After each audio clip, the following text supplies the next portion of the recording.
Why does finance make the most money? Why does the finance industry consistently produce some of the highest paid people in the world? Doctors save lives, engineers build the future.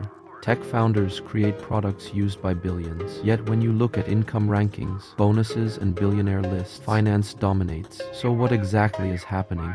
First, finance doesn't just create value, it controls capital. Every business needs money to grow, every startup needs funding. Every government issues debt. Finance sits in the middle of all of it. And when you control the flow of money, you influence every industry connected to it. Second, finance uses leverage. A software engineer sells their Timmy, a doctor sells expertise. But in finance, you can control millions, sometimes billions, with relative of your own capital. When you manage assets, structure deals, or trade derivatives, you're operating at scale. Small percentage gains on massive amounts of capital turn into enormous profits. Third, information advantage. Markets move on information.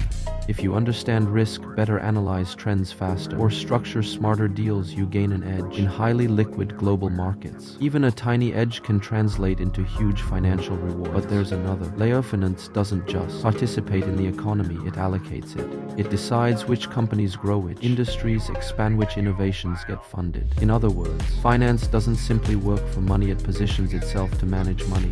And historically, those who manage capital tend to accumulate more wealth than who only produce goods or services. Of course, finance also carries risk. Markets crash, bubble burst, carriers can disappear overnight, but when it works, the upside is massive. So the real question isn't just why finance makes the most money. The real question is, do you want to work inside the system or understand how the system moves capital? Because once you understand how money flows, you start to see why finance sits at the center of global power.